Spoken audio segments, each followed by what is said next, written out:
देहू आपण गेलेलो आहे भंडारा डोंगरावरती. सो हा तिथला हे आहे, आम्ही पोहोचलेलो आहे भंडारा डोंगरावरती.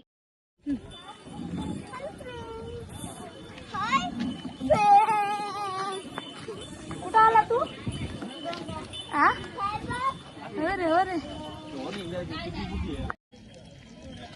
हॅलो फ्रेंड्स, आम्ही आलो आता डोंगर व्यवस्थित.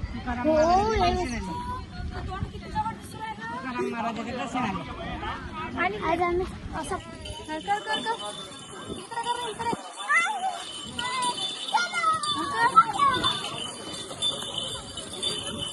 तिथे गेल्यावर मुलांची मस्ती चालू होती बघा. पटापट विहान आणि प्रियलवर चढले आणि त्याच्यानंतर आम्ही सुद्धा त्यांच्या मागेच होतो. मागे गेल्यानंतर एक मावशी होत्या, त्या ज्या आहेत त्या म्हणत होत्या की राम राम राम राम असा जप करा. तर त्यांनी मग आम्हाला तो जपसुद्धा करायला लावला. आता सुद्धा पायऱ्या चढत आहे, त्यांची कंबर दुखते म्हणून ते पण हळूहळू चालत आहेत. ओके, सो ते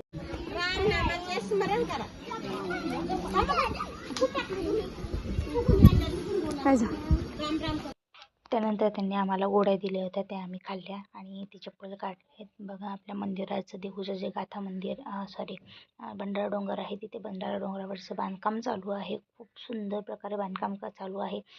आधी जर तुम्ही भंडारा डोंगरावरती गेले असाल तर आधी पूर्ण असा समोर जे आहे ते मंडप घातलेला होता, शेड होतं. सो आता ते सगळं काढलेलं आहे, कारण बांधकाम जे आहे ते आता जोरात लागलेलं आहे. जो आपलं नवीन मंदिर तयार व्हायला खूप सुंदर असं बांधकाम चालू आहे.